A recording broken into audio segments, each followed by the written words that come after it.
Assalamualaikum warahmatullahi wabarakatuh. Jumpa lagi dengan Abi Paki Channel. Seperti biasa, kita akan membahas tentang pembelajaran seputar pendidikan agama Islam dan budi pekerti. Bagi teman-teman yang baru saja menjumpai video ini, jangan lupa tekan tombol subscribe, komen, share ke teman-teman lainnya, oke? Untuk saat ini, kita akan mempelajari tentang iman kepada kitab-kitab Allah. Apa-apa saja sih kitab-kitab yang Allah turunkan? Dan siapa saja nabi yang menerima kitab yang diturunkan Allah tersebut? Serta bagaimana cara kita beriman kepada kitab-kitab Allah? Pertama, definisi iman kepada kitab-kitab Allah. Secara bahasa, iman artinya yakin atau percaya. Dan adapun makna kitab secara bahasa diambil dari kata-kata dalam bahasa Arab, yakni kataba, yaktubu, kitaban, yang artinya adalah tulisan. Sedangkan menurut istilah, kitab adalah tulisan atau wahyu pada lembaran-lembaran yang terkumpul dalam suatu bentuk buku. Jadi, iman kepada kitab Allah artinya mempercayai dan membenarkan bahwa Allah Subhanahu wa Ta'ala menurunkan kitab-kitab kepada nabi dan rasulnya sebagai pedoman hidup manusia, sehingga dapat membedakan antara hak dan yang batil. Allah berfirman dalam Al-Quran, surat An-Nisa ayat 136. أعوذ بالله من الشيطان الرجيم بسم الله الرحمن الرحيم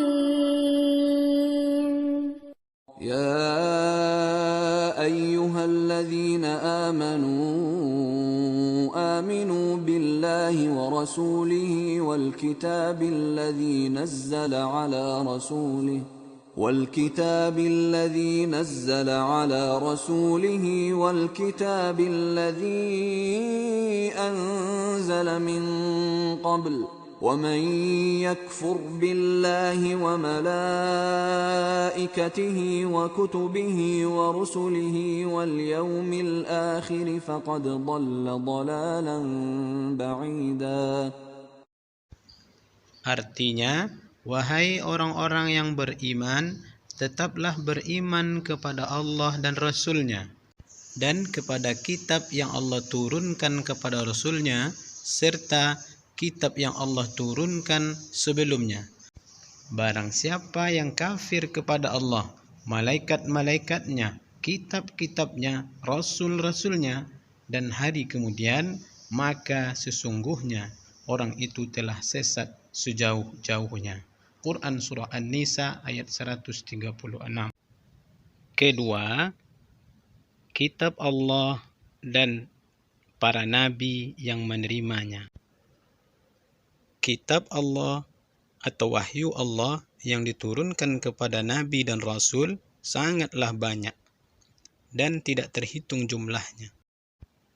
Akan tetapi, umat Islam hanya wajib mengetahui 4 kitab suci, yaitu Taurat, Zabur, Injil, dan Al-Quran.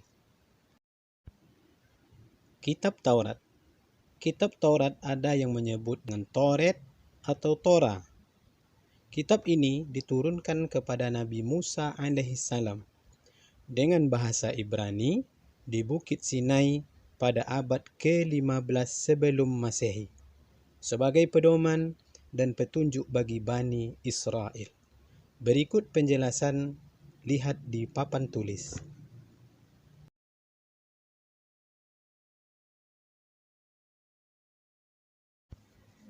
Kitab Zabur. Kitab Zabur Ada yang menyebutnya dengan nama Mazmur atau Paskah. Kitab ini diturunkan kepada Nabi Daud alaihissalam pada abad ke-10 sebelum Masehi sebagai pegangan Bani Israel yang menggunakan bahasa Kibti.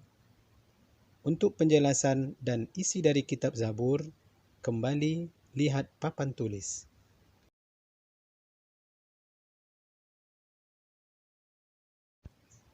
Kitab Injil.